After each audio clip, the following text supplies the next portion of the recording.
Hello বন্ধুরা, অনেক দিন ধরে ভাবতেছিলাম যে শোরুমে পড়ে থাকা এই অ্যাবজেট ভার্সন ওয়ানটারে পুনরায় দাঁড় করানো যায় কিনা।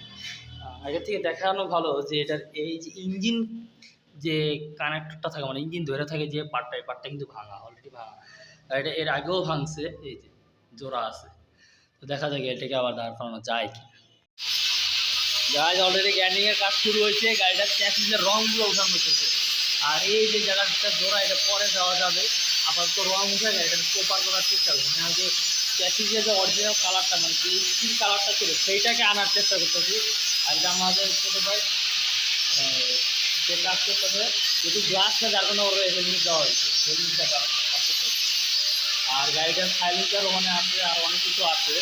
যাই হোক, চেষ্টা করতেছি যে গাড়িটা। বন্ধুরা, বাইকটা বর্তমানে অনেকটাই উঠানো শেষ, আর একটু কাজ আছে, বাট